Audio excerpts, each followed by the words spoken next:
E aí, galera, sejam bem-vindos a mais uma aula de Sociologia. Vamos dar continuidade aqui aos nossos estudos sobre cultura, tá? Agora, pegando alguns pensadores para poder trabalhar alguns conceitos que foram desenvolvidos ali no início do século XX com o Instituto de Pesquisas Sociais, que estava vinculado à Universidade de Frankfurt. Nós vamos estudar principalmente a primeira geração desses pensadores. Eram inúmeros pensadores de diversos ramos da economia, da psicologia, da psicanálise, das ciências sociais, da filosofia. Então eram grupos interdisciplinares que tentavam estudar a cultura contemporânea, né, e a sua relação com o sistema econômico capitalista, ou seja, como o sistema econômico capitalista se adentrava, se adentrava no campo da cultura, principalmente a partir do desenvolvimento de novas técnicas e de novas tecnologias dessa época, que foi o quê? A rádio e a TV. Então, aqui a gente vai estudar a cultura dentro da era da sua reprodutibilidade técnica, ou seja, a cultura no período onde agora eu posso produzir em massa e distribuir em massa, né? E, claro, a gente já estudou que a cultura é o quê? É como se fosse os óculos que nós utilizamos para enxergar o mundo, para adentrar no mundo, né? Digamos assim, a cultura seria como aquela casa comum de um grupo de seres humanos. Então, quando a gente vê seres humanos diferentes, né, geralmente eles estão muito diferentes, eles estão ligados a culturas distintas, a visões de mundos distintas, e aí são ideias de sucesso, os ideais, as normas de reconhecimento, as instituições sociais, né, o que diferencia cada uma.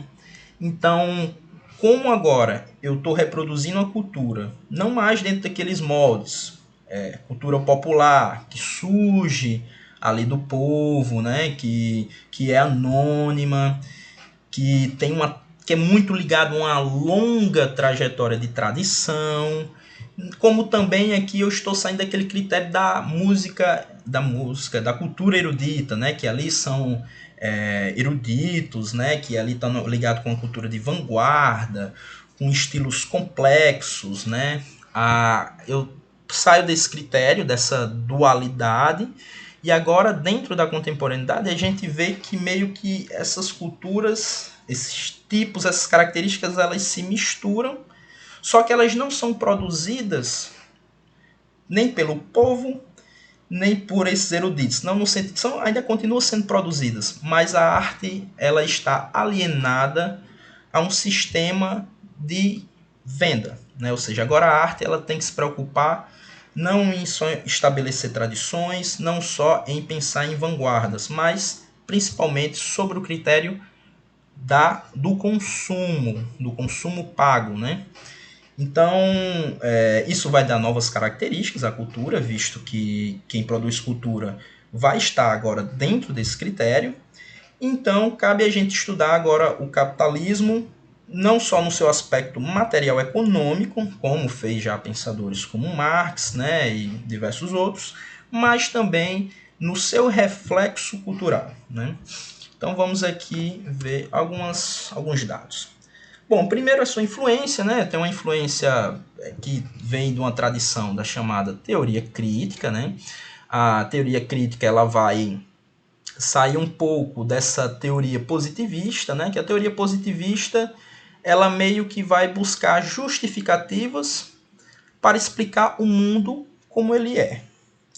E a teoria crítica ela vai analisar um pouco esse mundo, não buscando uma justificativa para ele ou tentando legitimar ele, mas buscando ver quais são os seus problemas. Quando a gente fala em teoria crítica, a gente está ali desde o criticismo do Kant pensando na liberdade humana.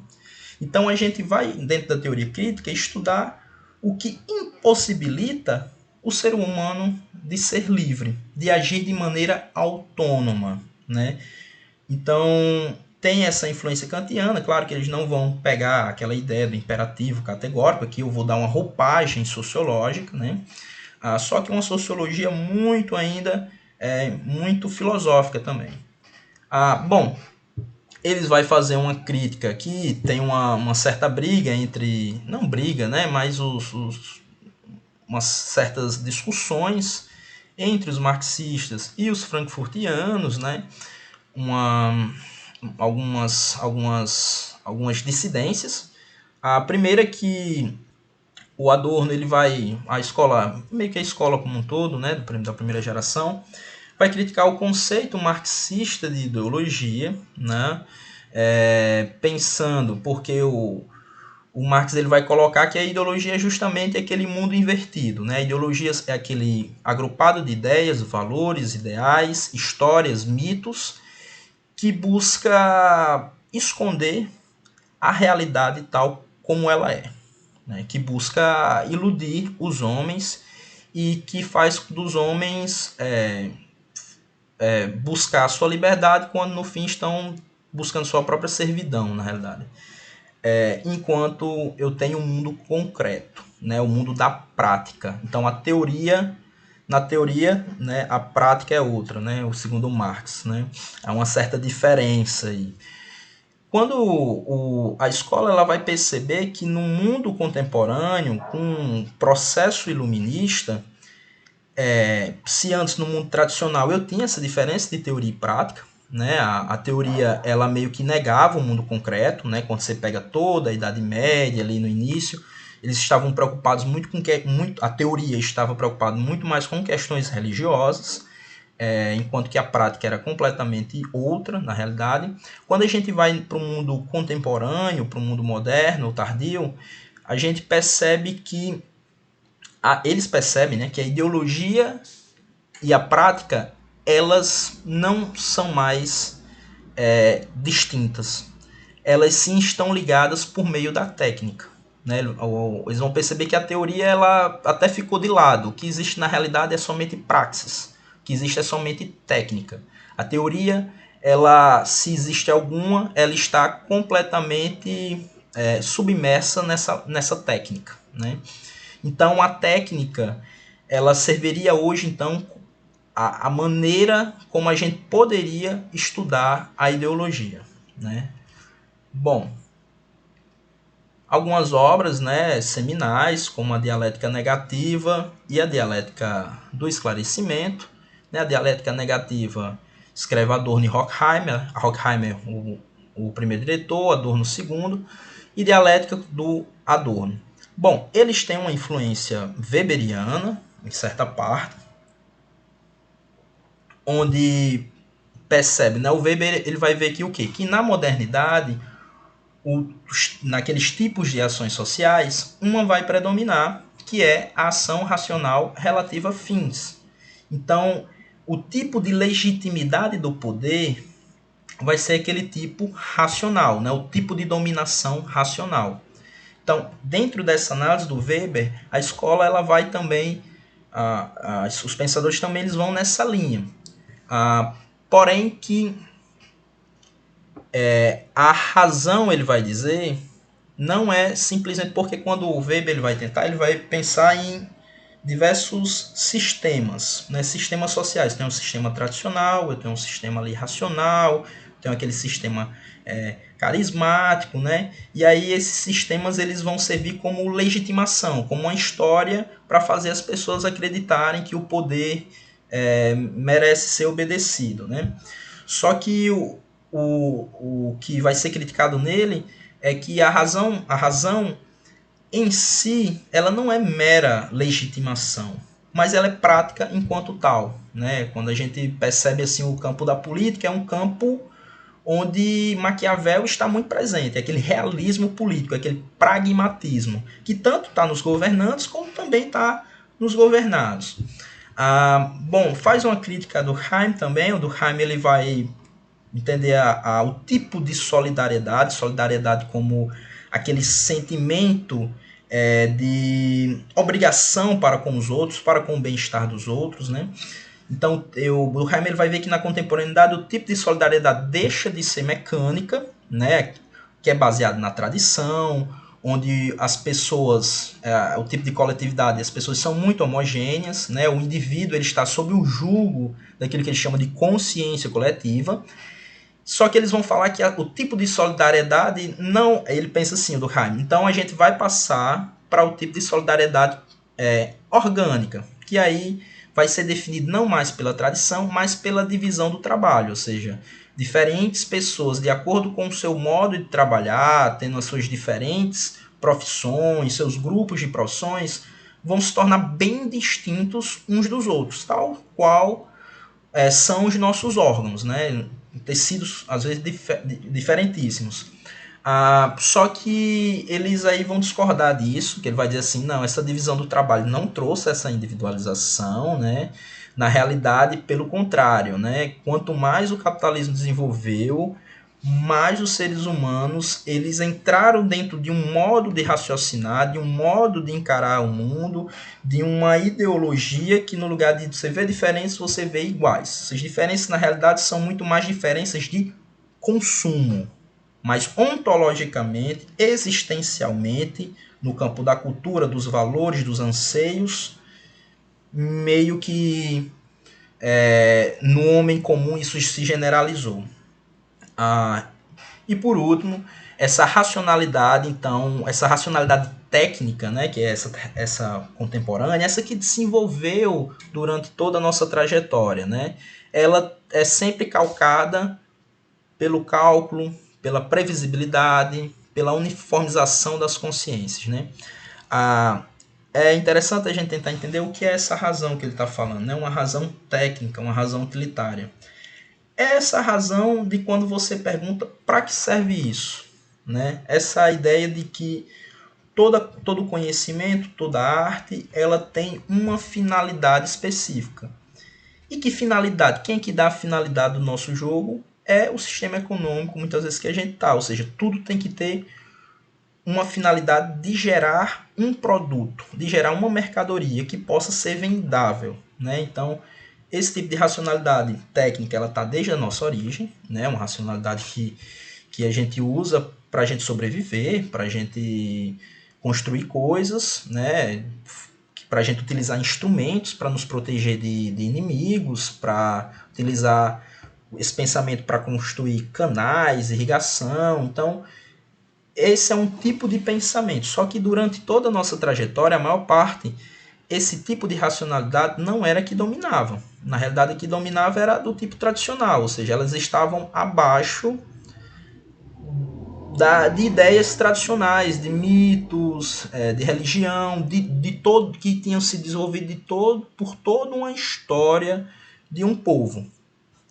Aí aqui, na contemporaneidade, o que é que aconteceu com as revoluções burguesas? Essas ideias cada vez mais foram se perdendo e a própria técnica em si passou a desenvolver. Se antes os egípcios já construíam pirâmides. Agora, por que eles construíam pirâmides? Era por questão de utilidade, de coisa vendável? Não, eram por questões mitológicas, questões tradicionais. Hoje em dia seria impossível. Bom, é interessante saber o tempo onde eles estavam. Eles têm um teor um pouco pessimista, mas como eu já disse, era o tempo do fascismo, era o tempo do nazismo. Vou passar um vídeo aqui, quem não tem estômago forte pode passar, mas é muito interessante que vocês vejam e escutem com fones de ouvido, tá?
past. The future is shit.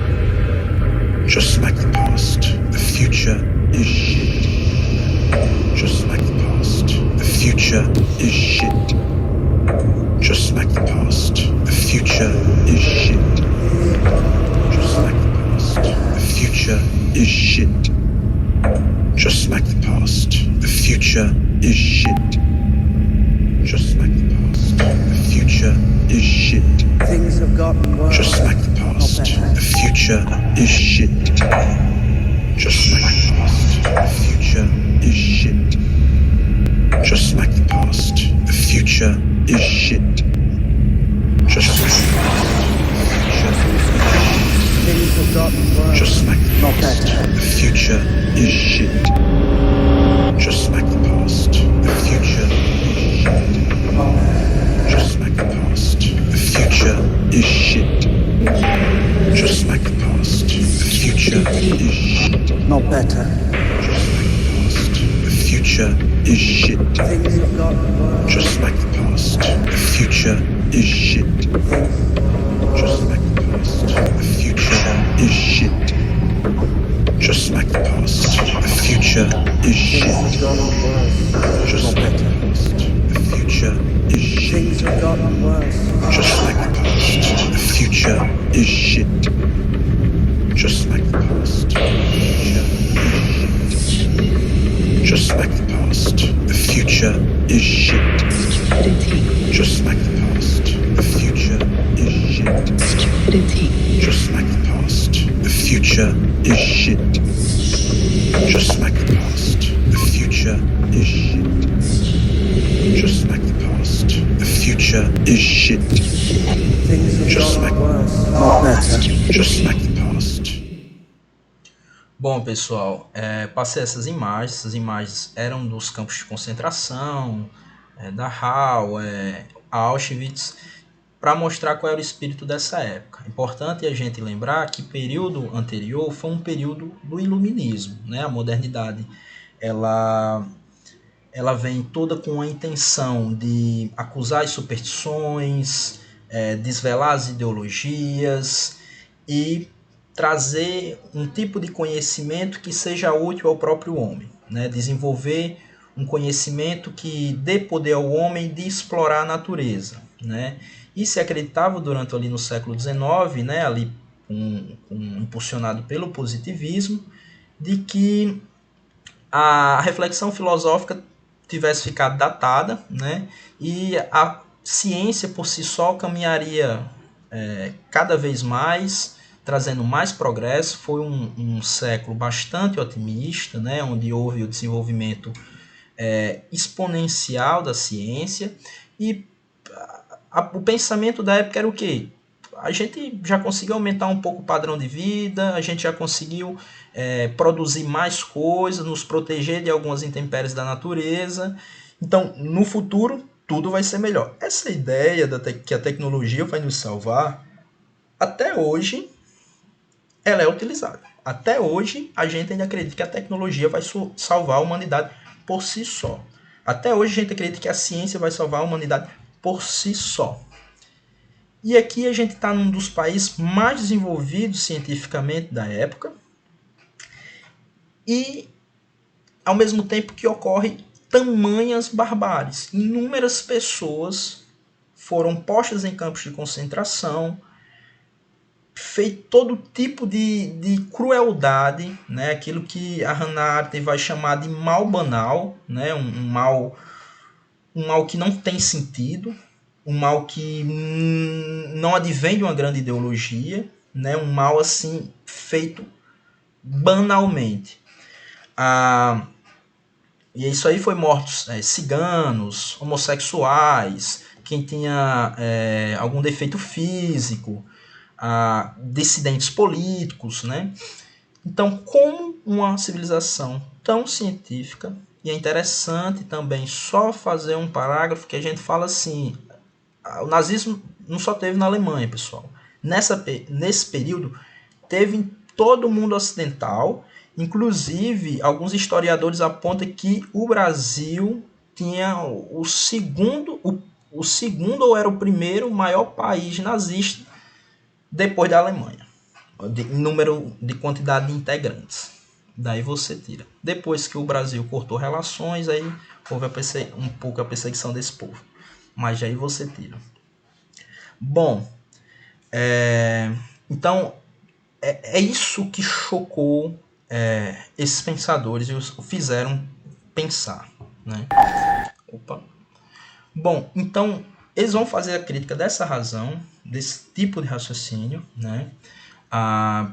Como hegemônico, esse tipo de raciocínio que está baseado no campo da ciência, né? Do iluminismo, do esclarecimento, que buscava então provar matematicamente, né? Calcular as coisas, procurar leis capazes de fazer previsões, e aí se eu faço previsões eu posso controlar. Então é um conhecimento que ele busca um poder, né? Que ele busca algum tipo de exploração, de transformação, de modificação, seja da natureza, né? Durante muito tempo.